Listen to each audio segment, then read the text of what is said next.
Rain was coming down in sheets that evening, the kind that turned streets into rivers and blurred the world into a watercolor painting. Emily clutched her umbrella tighter, her boots splashing through puddles as she hurried home from work.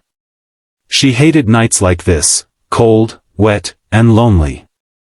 The city felt quieter in the rain, as if everyone had vanished indoors, leaving her alone with the sound of water drumming against the pavement. She just wanted to get inside, make a cup of tea, and wrap herself in a blanket. But life has a way of interrupting plans at the most unexpected moments.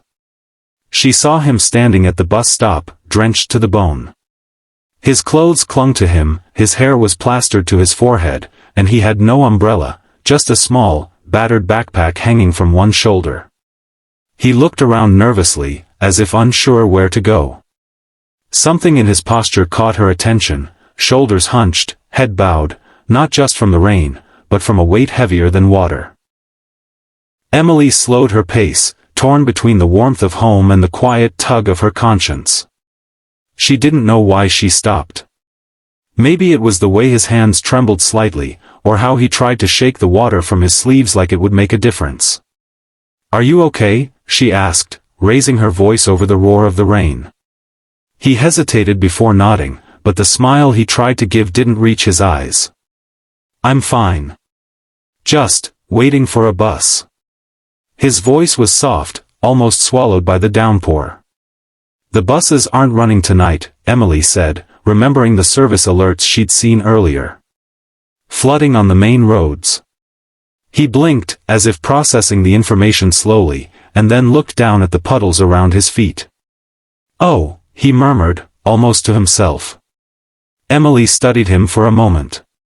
He was young, maybe late 20s, but there was something weary about him, like he'd lived more than his share of years. "Where are you trying to go?" she asked. "Downtown," he replied. I just need to get there tonight." It would be at least a 40-minute walk in this weather, maybe more. Something told her he wasn't in any shape for it. Against the voice in her head reminding her that inviting strangers was risky, she heard herself say, "Come on. I'll drive you."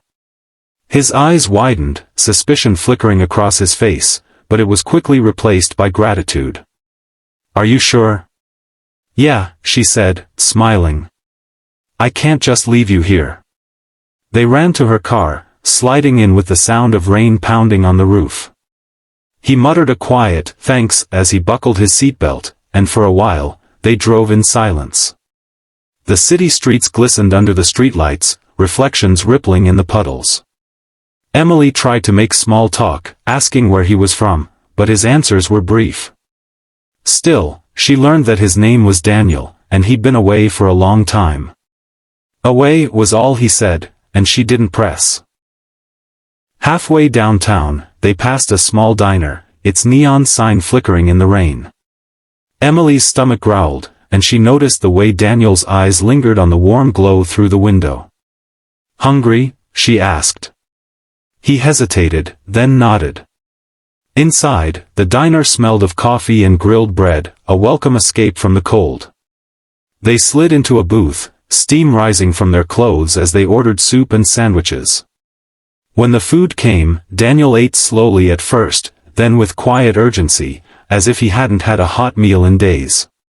As they sat there, Emily noticed details she'd missed before, the small scar above his eyebrow, the faint calluses on his hands, the way his gaze sometimes drifted as if searching for something just beyond reach. She wanted to ask more, but something told her the story behind those eyes was one he wasn't ready to tell. When they finished, she drove him the rest of the way downtown. He directed her to an older part of the city, stopping in front of a brick building with a worn wooden door. "This is me," he said quietly. Emily nodded. "Take care of yourself, Daniel." He looked at her for a long moment, as if weighing whether to say something more. Then he reached into his backpack and pulled out a folded piece of paper. "I don't have anything to give you, but this." Confused, she took it. Before she could ask, he stepped out into the rain and disappeared into the building. When she unfolded the paper at home, she found a handwritten note, thank you for seeing me as a person, not a problem. I've been gone for a long time, prison, actually. I made mistakes that cost me everything. Tonight was my first night free. I had no one waiting for me, nowhere to go. You were the first person in years who treated me with kindness. That's worth more than I can say. Her breath caught as she read the last line. I don't know where my life will go from here, but I'll remember you every time I think about starting over.